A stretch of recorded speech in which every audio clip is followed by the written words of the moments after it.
అర్జెంటుగా కోటీశ్వర్లు కావాలంటే ఏం చేయాలి? బాగా చదువుకోవాలి, మంచి ఉద్యోగం రావాలి, లేదా వ్యాపారం చేసి కలిసి రావాలి, లేదా రాజకీయాల్లోకి రావాలి. రాజకీయాల్లోకి వస్తే డబ్బులు ఎట్లా వస్తాయంటే ఇంకా కొన్ని నేను చెప్తే బాగోదు, కానీ అవన్నీ లోపల దాచుకొని మీరే అర్థం చేసుకోండి. ఇక్కడ చూస్తున్నాం స్వప్న ఇప్పుడు లింగాయత్ కార్పొరేషన్ చైర్పర్సన్గా ఎన్నికైంది తెలుగుదేశం పార్టీ నుంచి. ఈమె మాజీ ఎమ్మెల్యే ప్రభాకర్ చౌదరి గారి వాళ్ళ బ్యాచ్లో ఈమె కూడా ఒకరు. తెలుగుదేశం పార్టీ లీడర్, తెలుగుదేశం నాయకురాలు, యూత్ అన్నీ. ఇది మన భూ కబ్జాదారులపై చర్యలు తీసుకోవాలని ఎస్పీని కలిసి నా భూమి ఎవరో కబ్జా చేశారు, నా భూమిని కాపాడండి అంటే మనం కూడా నిజంగా ఎవరైనా కబ్జా చేశారేమో పాపం, ఈమె కష్టపడి సంపాదిస్తే ఇట్లా చేస్తే తప్పు కదా ఇది అని మనం కూడా ఆలోచిస్తుంది. తర్వాత ఈరోజు తెలిసిందేమో అంటే ఈ ఫోటోల్లోకి మళ్ళీ వస్తా, దీంట్లోకి ఇది చదివి వినిపిస్తా. ఫస్ట్ లాస్ట్ ఏం జరిగింది, అప్పుడు 29వ తేదీ డిసెంబర్లో జరిగింది. తపోవనంలో తమ పూర్వీకుల నుంచి వచ్చిన 43 సెంట్ల భూమి చుట్టూ కబ్జాదారులు రాత్రికి రాత్రే కంచె వేసి ఆక్రమించారని, వారిపై చర్యలు తీసుకోవాలని లింగాయత్ కార్పొరేషన్ చైర్పర్సన్ స్వప్న ఆమె బంధువులు కోరారు. ఈ మేరకు సోమవారం ఎస్పీ కార్యాలయానికి వెళ్ళి పీజీఆర్ఎస్లో ఎస్పీ జగదీష్కు ఫిర్యాదు చేశారు. తర్వాత బయటకు వచ్చాక మీడియాతో మాట్లాడడానికి స్వప్న నిరాకరించగా ఆమె కుటుంబీకులు బంధువులు మాట్లాడారు. స్వప్నక్క మాట్లాడలేదబ్బా. సరే, అది తమ ముత్తాత రేవన్న వాళ్ళ తాత నాగప్ప నుంచి వచ్చిందని, అయితే రాత్రికి రాత్రే దాని చుట్టూ కంచె వేశారని వాపోయారు. తమ భూమికి రక్షణ కల్పించాలని ఎస్పీని కోరినట్లు తెలిపారు. సాక్షాత్తు రాష్ట్ర కార్పొరేషన్ చైర్పర్సన్ స్వప్న ఆమె బంధువుల భూమికే ఎసరు పెట్టడంపై దీని వెనుక టీడీపీ నేతల హస్తం ఉన్నట్లు ఆరోపణలు వినిపించాయి. ఇక్కడ బాగా గమనించండి, తెలుగుదేశం పార్టీకి సంబంధించిన లింగాయత్ కార్పొరేషన్ చైర్పర్సన్ స్వప్న. ఈ భూమి ఎవరు కబ్జా చేశారు? తెలుగుదేశం పార్టీ సంబంధించిన వ్యక్తులు. దాన్ని కాస్త ఇప్పుడున్న ఎమ్మెల్యే దగ్గుబాటి ప్రసాద్ దగ్గర ఉన్న ప్రధాన అనుచరులు కొంతమంది చేసినారన్నట్టుగా బయట వార్తలు గుప్పుమన్నాయి. అది నిజమేనేమో అని చాలామంది అనుకున్నారు. సరే, ఇప్పుడు ఈరోజు ఏం జరిగిందప్ప అంటే ఎస్పీకి ఎప్పుడైతే వీళ్ళు కంప్లైంట్ ఇచ్చారో ఎస్పీ గారు ఏం చేశారు, రెవెన్యూ వాళ్ళకి అయ్యా దీనిపైన కబ్జా చేసినారంటుంది, ఎంక్వైరీ చేసి ఏముందని కలెక్టర్ ఆఫీస్ నుంచి కూడా కలెక్టర్ ఆఫీస్లో గ్రీవెన్స్లో కూడా ఇచ్చారు. కలెక్టర్ ఆఫీస్ నుంచి ఎంక్వైరీ చేయమని పంపిస్తే రెవెన్యూ సిబ్బంది ఏం ఎంక్వైరీ చేశారు, ఆ రిపోర్ట్ ఏం పంపించారు అనేది కూడా చదివి వినిపిస్తాం ఒకసారి మీకు. రెవెన్యూ సిబ్బంది ఏం చేసినారు అనేది కూడా చూద్దాం. ఎవరి నుండి పోయింది? కె శ్రీధర్రావు, పంచాయతీ అభివృద్ధి అధికారి, నారాయణపురం గ్రామ పంచాయతీ, అనంతపురం రూరల్ మండలం వారికి, శ్రీ తహసీల్దార్ గారికి, అనంతపురం అర్బన్ వారి కార్యాలయం, అనంతపురం అర్బన్ మండలము. ఏం జరిగిందప్ప అంటే 7వ తేదీ రాసి పంపించినారు. విషయం అయ్యా, అనంతపురం రూరల్ మండలం ఏ నారాయణపురం గ్రామ పంచాయతీ పరిధిలోని సర్వే నెంబర్ 179 నందలి సంబంధించిన ఓపెన్ స్పేస్ స్థలం విషయం పైన నివేదిక సమర్పించుట గురించి శ్రీ తహసీల్దార్ అనంతపురం అర్బన్ వారి ఆర్సీ నెంబర్ B01/2025 తేదీ 1 జనవరి 2026 పై సూచిక యందు అనంతపురం రూరల్ మండలం ఏ నారాయణపురం గ్రామ పంచాయతీ పరిధిలోని సర్వే నెంబర్ 179 యందు 43 సెంట్లు విస్తీర్ణము ఫిర్యాదుదారులైన శ్రీమతి టి నాగరత్నమ్మ భర్త టి శివశంకర్ వారిదని, అందుకు సదరు స్థలంలో కంచె వేయడం జరిగిందని విన్నవించుకున్నందున సదరు విషయంపై శ్రీ జిల్లా కలెక్టర్ అనంతపురం వారు పూర్తి స్థాయిలో విచారణ జరిపించి నివేదిక సమర్పించవలసిందిగా సూచించినందున సదరు విషయం పైన ఫీల్డ్ స్థాయిలో విచారణ జరపగా సదరు స్థలము గ్రామ పంచాయతీ ఆధీనంలో ఉన్నదని తెలిసినందున పై సూచిక యందలి లేఖ ద్వారా తమరు సదరు స్థలం గ్రామ పంచాయతీ ఆధీనంలో ఉన్నట్లయితే సంబంధిత రికార్డులు ఉన్న ఎడల పంపవలసిందిగా కోరి ఉన్నారు. ఎవరు? కలెక్టర్ గారు.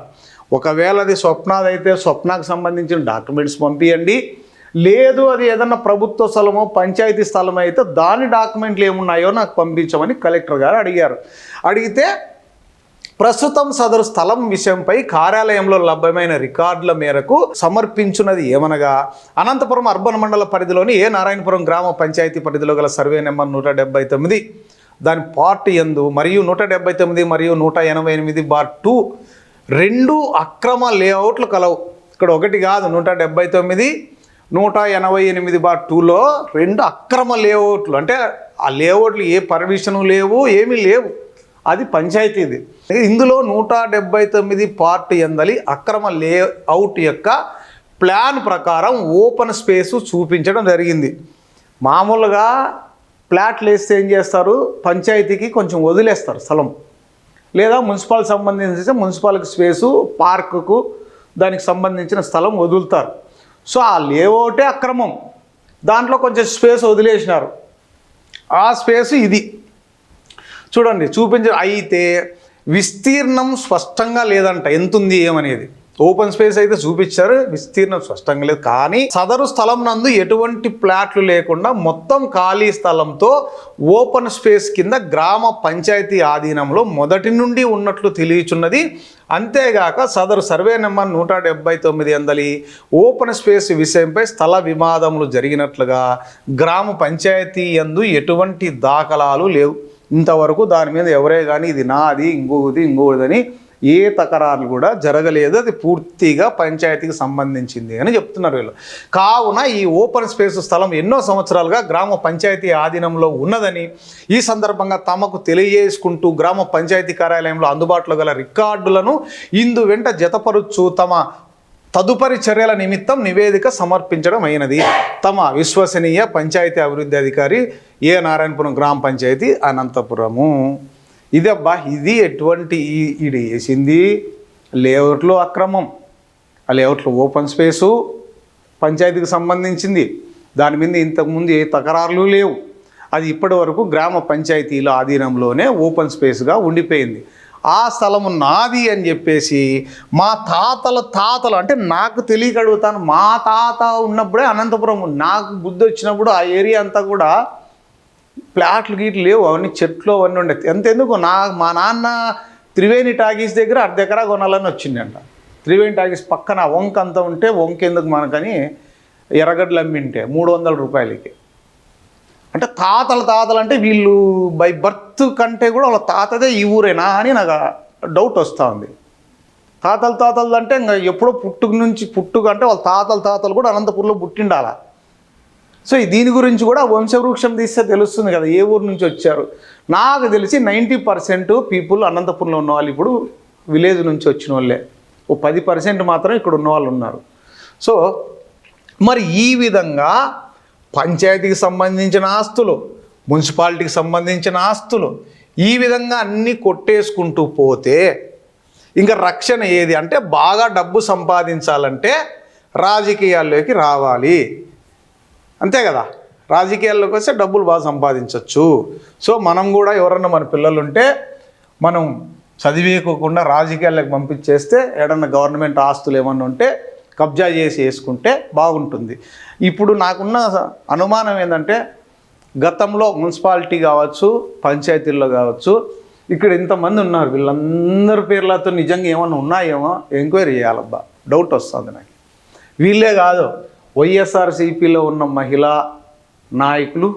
నాయకురాళ్ళు, మహిళా కార్యకర్తలపైన అటు వైఎస్ఆర్సీపీ పార్టీ తరఫున, ఇటు తెలుగుదేశం పార్టీ తరఫున ఎవరెవరు దాదాపు 10-20 ఏళ్ళ నుంచి ఎవరైతే ఉన్నారో వీళ్ళందరిపైన ఏడన్నా కబ్జాలకు ఏమన్నా గురైనాయా, నగరపాలక సంస్థ ఆస్తులు ఏమన్నా కొట్టేసినారా అనేది నాకు డౌట్ వస్తుంది. దానిపైన కూడా అధికారులు దృష్టి పెట్టి ఈ విధంగా కోట్లాది రూపాయల ఆస్తులు కొట్టేసిన ఇటువంటి వాళ్ళు ఎవరైనా ఉంటే బయటికి తీసుకురావాల్సిందిగా విజ్ఞప్తి చేస్తున్నాం. అలాగే మరి ఇప్పుడు ఇది నిజం బయటకు వచ్చింది కాబట్టి సరిపోయింది, లేదంటే కూడా నిజంగా ఎవరైనా తెలుగుదేశం పార్టీకి సంబంధించిన నాయకులు ఎవరైనా కబ్జా చేశారేమో అనుకునే అనుమానం కూడా ఉంది కదా.